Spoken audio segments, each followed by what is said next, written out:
Recently on your show here. I was just going to get to that. Good. Helping you out. You want me to ask you the question? No, look, some of you have accused me of being a traitor to my country, a Russian asset, a Trojan horse, or a useful idiot, I think was the term that you used. Which basically means that I'm naive or lack intelligence to know what's going on. They use that.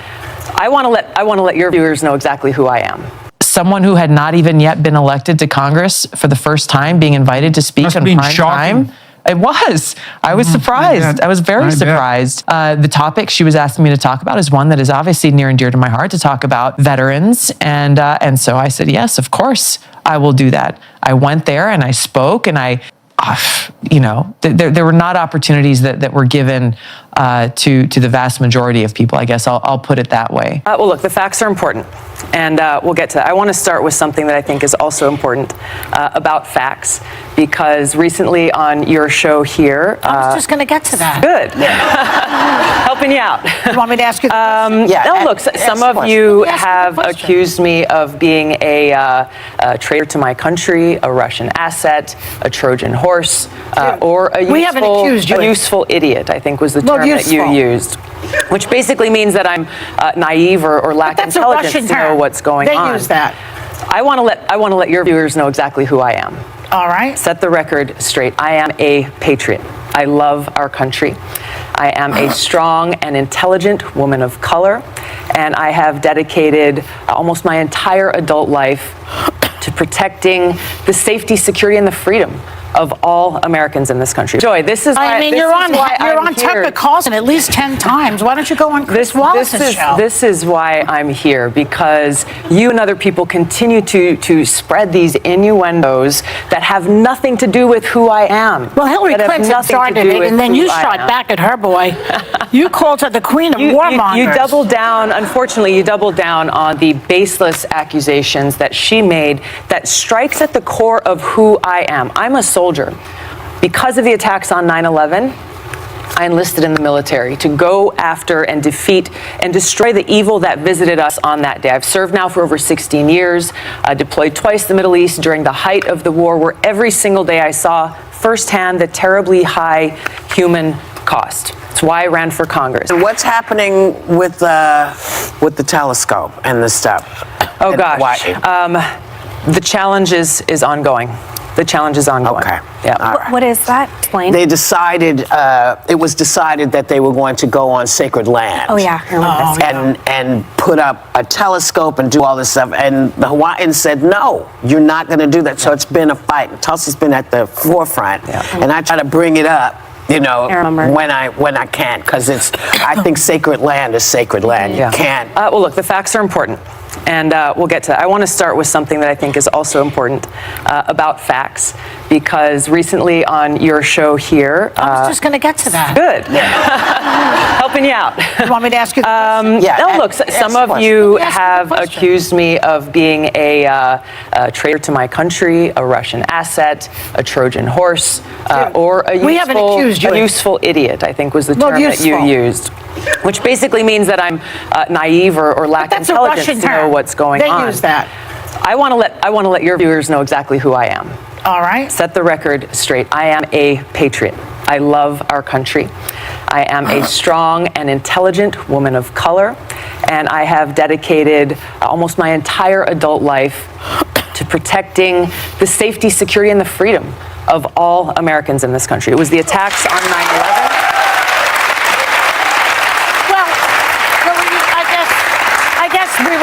We're getting a little bit far ahead of ourselves, but Franklin Graham finds you refreshing. He doesn't find me refreshing. Richard Spencer, the white nationalist leader, says he could vote for you. Joy, this is why you're on Tucker Carlson at least 10 times. Why don't you go on Chris Wallace's show? This is why I'm here, because you and other people continue to spread these innuendos that have nothing to do with who I am. Well, Hillary Clinton started it, and then you shot back at her, boy. You called her the queen of warmongers. You doubled down, unfortunately, you doubled down on the baseless accusations that she made that strikes at the core of who I am. I'm a soldier. Because of the attacks on 9/11, I enlisted in the military to go after and defeat and destroy the evil that visited us on that day. I've served now for over 16 years, deployed twice to the Middle East during the height of the war, where every single day I saw firsthand the terribly high human cost. That's why I ran for Congress. We actually have the clip of Hillary Clinton, just to put this in context of what we're talking about. Let's take a look at that. I'm not making any predictions, but I think they've got their eye on somebody who's currently in the Democratic primary and are grooming her to be the third-party candidate. She's the favorite of the Russians. They have a bunch of, sites and bots and other ways of supporting her so far. And that's assuming Jill Stein will give it up, which she might not, because she's also a Russian asset. So really? I mean, this is outrageous. This is outrageous and offensive on so many levels.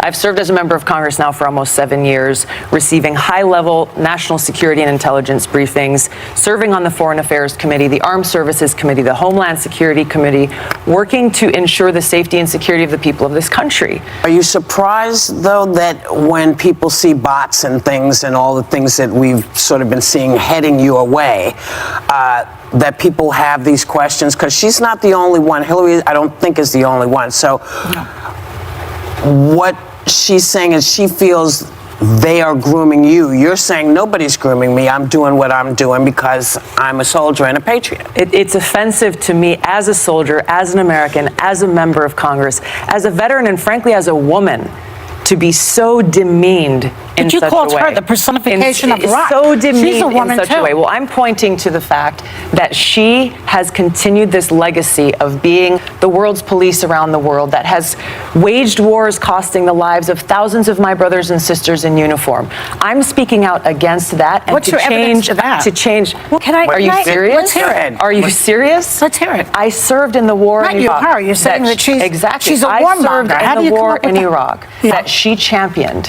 She championed a regime change war in Libya. Did you not believe in that war? I believe the lies that were told to us. Well, so did she. It is indisputable. It is indisputable to say anything other than the fact. Well, Let me just close this out. That Hillary Clinton, throughout her career, has led with a foreign policy of interventionism and being the world's police, going and toppling dictators in other countries that has caused such destruction and loss of life. I'm against that. Rather than actually debate me on the issues, she and others are resorting to these smear tactic campaigns, seeking to undermine me, smear my character, and sending a message to anyone who dissents: toe the line, or you too will be smeared. Well, in the lead up to that 2016 primary election, I started to see very quickly that the decisions that were being made, not in consultation with us as vice chairs of the DNC, but unilaterally by Debbie Wasserman Schultz, who was the chair, who was very close with Hillary Clinton, were made to give an advantage to Hillary Clinton. For example, limiting the number of debates where she would have to face Bernie Sanders, putting them at times where, I think there was one that was scheduled during like the Super Bowl or something like that, when nobody was going to be watching or paying attention to a presidential debate. There were newly implemented rules that said any Democratic presidential candidate that participates in a debate that is not sanctioned by the DNC will be banned from participating in any future DNC debate. And it was very clear why those decisions were made, to give an advantage to Hillary Clinton, who was designated as the one that the Democratic Party powers that be wanted to win that election. And so their lack of integrity, coupled with the fact that Hillary Clinton wanted to be our commander-in-chief. I still serve in the Army Reserves now for almost 20 years. So for me, as someone serving in the reserves at the time, as well as a member of Congress, as well as an American, to have her in a position where both Democrats and the mainstream media refused to challenge her on her record, both as a senator and in every position she had held, previous Secretary of State and so forth previously, on her. She is the queen of war hawks. She is the queen of warmongers. No one challenged her. They just said, well, she's got all these positions. She's the most qualified. I and so many of my brothers and sisters in uniform were like, hold on a second. You need to ask her and hold her to account for the disastrous consequences for the decisions that she has made, the wars that she has advocated for, the things that she has done that has not only undermined our national security, but come at great cost. Perfectly rational response. But what Joy Behar is saying, basically, is we leftist women who scream and don't let anybody talk and base our opinions on the applause of the crowd, we are the norm. We are the norm. This is the narrative. We are the norm. And anybody who goes to the right of us is hateful, and the state-run media. And it's pretty rich to hear about Fox being state-run media after 8 years of their coverage of the light worker second coming of the Messiah, Barack Obama. So it's a little rich to talk about state-run media. I mean, that was the accusation the right made against the left for 8 years. It is true. There are commentators, there are commentators on Fox News, Laura Ingraham and Hannity, and to a lesser extent Tucker Carlson, who completely support Donald Trump. That's true, but they are commentators, just like MSNBC has left-wing commentators. Nothing state-run about them. Trump definitely represents what they believe. And the fact that she can't see, that she thinks she's the norm, she thinks she's the middle, and it's just not true. I mean, it is just not true that she's the middle. She is the left. So why can't she say, we're the left and they're the right and they're wrong and we're right? I don't want to silence them. I don't want them to go away. I just want them to stop trying to silence us and stop trying to demonize us. I mean, Google the words cruelty is the point. And this is a meme that they have passed around. It's been in the New York Times. It's been in the Atlantic, that everything that the right is doing, everything that Trump is doing, the cruelty is the point. I mean, I don't think that about the left. I don't sit around and say, socialism is slavery and the slavery is the point. I know the slavery is not the point. I know they're trying to accomplish something. I think they're wrong in what they're trying to do. That's all for today. Thank you. If you want global news to keep you up to date on any new developments, please subscribe our channel and forward our content with your friends on social media and email. Thank you very much for keep supporting me. Stay safe, be blessed. Namaste. Thank you, God bless you, and God bless America.